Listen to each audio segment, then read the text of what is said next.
சமீப காலமாக நிறைய லேர்னிங் ஆப் மூலியமாக நீங்கள் வீட்டிலிருந்தே அந்த கோர்ஸ்களை நம்ம வந்து அந்த ஆப் மூலிமா பணம் கொடுத்து வாங்கி ஸோ அதை வந்து வீட்டில் இருந்தே நம்ம அந்த கோர்ஸை வந்து லேர்ன் பண்ணுவோம்.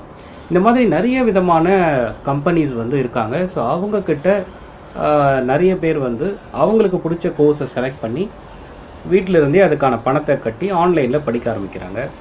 ஒருவேளை அந்த நீங்கள் பணம் கொடுத்த அந்த பர்டிகுலர் லேர்னிங் ஆப்போட சேவையோ இல்லை அதில் இருக்க ஃபெசிலிட்டியோ இல்லை அதில் இருக்க உங்களுக்கான கோர்சஸ் உங்களுக்கு பிடிக்காமல் போகும்போது அதுக்கான இழப்பீடு, அதாவது அதுக்கான பணத்தை ரீஃபண்ட் நீங்கள் கேட்கும்போது அவங்க தர முடியாதுன்னு சொல்லும்போது நீங்கள் வழக்கு தொடர்ந்து இழப்பீடு கேட்க முடியுமானான்னு கேட்டிங்கன்னா தாராளமாக இழப்பீடு கேட்கலாம். ஒரு வழக்கை உதாரணமாக சொல்கிறேன்.